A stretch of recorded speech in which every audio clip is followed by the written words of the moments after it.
తారీఖు రోజున గోవా రాష్ట్రంలో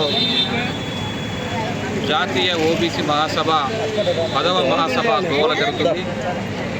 ఈ ఓబీసీ మహాసభకు 29 రాష్ట్రాల నుండి దాదాపుగా 10,000 మంది బీసీ డెలిగేట్స్ ఆ మహాసభకు రావడం జరుగుతుంది. వరంగల్ జిల్లా నుండి 2 బస్సుల్లో దాదాపు 100 మంది మహిళా మరియు బీసీ కార్యకర్తలు పెద్ద ఎత్తున గోవా కార్యక్రమం ఈరోజు బయలుదేరుతున్నాం.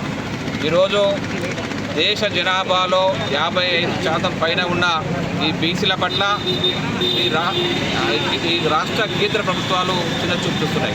అన్ని రాజకీయ పార్టీలు కూడా బీసీలను తక్కువ చూపు చూస్తున్నాయి. ఈరోజు ఉమ్మడి ఆంధ్రప్రదేశ్ ఏర్పడినప్పటి నుండి ఇప్పటి వరకు కూడా మన రాష్ట్రంలో ఒక బీసీ ముఖ్యమంత్రి కాలేకపోయాడంటే అన్ని రాజకీయ పార్టీలు కూడా బీసీలను ఒక ముఖ్యమంత్రి చేసే పరిస్థితి లేదు. ఈరోజు టీడీపీ చూసుకున్నా, కాంగ్రెస్ చూసుకున్నా, టీఆర్ఎస్ చూసుకున్నా, బీజేపీ చూసుకున్నా ఎవరు కూడా అగ్రవర్ణాలకే మొగ్గు చూపుతున్నాయి. కానీ ఎస్సీ ఎస్టీ బీసీలు మరి ఈరోజు జనాభాలో 90% ఉన్న ఎస్సీ ఎస్టీ బీసీలను రాజకీయ రంగంగా ముందుకు తీసుకే ప్రయత్నం ఏ పార్టీలు కూడా చేయట్లేదు. కాబట్టి ఖచ్చితంగా మేము అడుగుతున్నాం, బీసీల జనాభా ఎంత ఉందో అంత జనాభా ప్రకారం మాకు రిజర్వేషన్ అనేది డిమాండ్ చేస్తున్నాం. అప్పుడే మాకు నిజమైన స్వతంత్రం వచ్చిందిగా భావిస్తాం.